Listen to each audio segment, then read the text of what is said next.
ಸತ್ತಂಥ ಒಬ್ಬ ವ್ಯಕ್ತಿಯ ಆತ್ಮ ನೇರವಾಗಿ ಹೆಮಪುರಿಯಲ್ಲಿ ಹೋಗಿ ನಿಂತಿತಂತೆ. ಯಮಧರ್ಮರಾಯ ಪಾಪ ಪುಣ್ಯದ ಲೆಕ್ಕಾಚಾರವನ್ನು ಹಾಕಿ ನೋಡೋದೇ ಬೇಡ, ನರಕಕ್ಕೆ ಕಳಿಸಿಬಿಡಿ ಎಂದಾಗ ಆ ಆತ್ಮಕ್ಕೆ ತುಂಬ ಬೇಜಾರಾಯ್ತಂತೆ.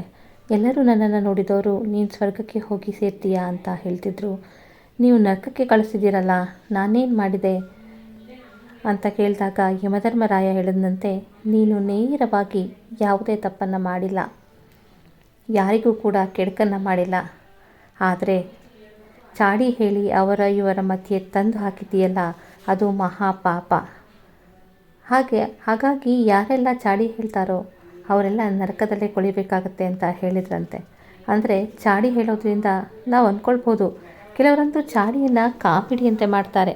ಅವ್ರು ಹೇಳಿದಂತಹ ವಿಚಾರವನ್ನು ಉಪ್ಪು ಹುಳಿ ಖಾರ ಎಲ್ಲ ಸೇರಿಸಿ ಇನ್ನೊಬ್ಬರಿಗೆ ಹೋಗಿ ತಲುಪಿಸೋದು, ಅವರಿಬ್ಬರ ಮಧ್ಯೆ ಎಂತಹ ಕಲಹಕ್ಕೆ ಕಾರಣವಾಗ್ತಿದ್ದೀವಿ ಅಂತ ಮರೆತು ಬಿಡ್ತಾರೆ.